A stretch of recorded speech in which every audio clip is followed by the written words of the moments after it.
18 তারিখের আসবে, তারপরে আমরা নির্বাচন করব। আপনারা ইতিমধ্যে জেনেছেন আমাদের বিএনপি দলীয় প্রার্থী আমরা এখনো সিদ্ধান্ত ফাইনাল করিনি। মাননীয় প্রধানমন্ত্রী তিনি ঘোষণা করবেন যেদিন নির্বাচন হবে, মানে আমাদের মনোনয়নপত্র যেদিন জমা দেবে দাখিল হবে দাখিলের আগে হবে, দাখিলের সময় আমরা সবাই জানব। রাষ্ট্রপতি নির্বাচনে বিএনপির প্রার্থীকে জানা যাবে বৃহস্পতিবার, এমনটা জানিয়েছেন সরকার দলীয় চিফ হুইপ। আর বিরোধী দলীয় চিফ হুইপ বলছেন গণতন্ত্রের স্বার্থে তারা এই নির্বাচনে অংশ নিচ্ছেন। সকালে ভারপ্রাপ্ত স্পিকার ও সিইসির সঙ্গে বৈঠক করেন তারা। এদিকে ইসি সচিব জানান, স্বচ্ছতা নিশ্চিতে ভোট গ্রহণ সরাসরি সম্প্রচার করা হবে। রাষ্ট্রপতি নির্বাচন ঘিরে সংসদ ভবনে রাজনৈতিক দলগুলোর সঙ্গে ভারপ্রাপ্ত স্পিকার ও প্রধান নির্বাচন কমিশনারের সভা। আলোচনা হয় ভোট গ্রহণ, তফসিল ও প্রার্থী মনোনয়ন নিয়ে।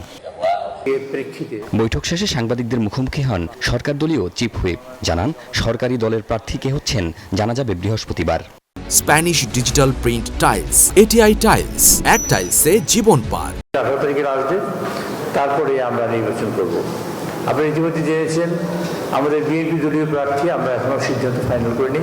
মাননীয় প্রধানমন্ত্রী তিনি ঘোষণা করবেন যেদিন নির্বাচন হবে, মানে আমাদের মনোনয়নপত্র যেদিন জমা দেবে দাখিল হবে দাখিলের আগে হবে, দাখিলের সময় আমরা সবাই জানব।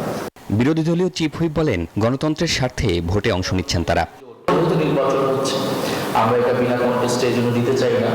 আমরা সে কারণে বিরোধী দলের জায়গা থেকে সেখানে প্রার্থী দিয়েছি এবং আজকের মিটিংয়েও আলোচনা হয়েছে যাতে সুষ্ঠুভাবেই নির্বাচন প্রক্রিয়াটা সম্পন্ন হয়।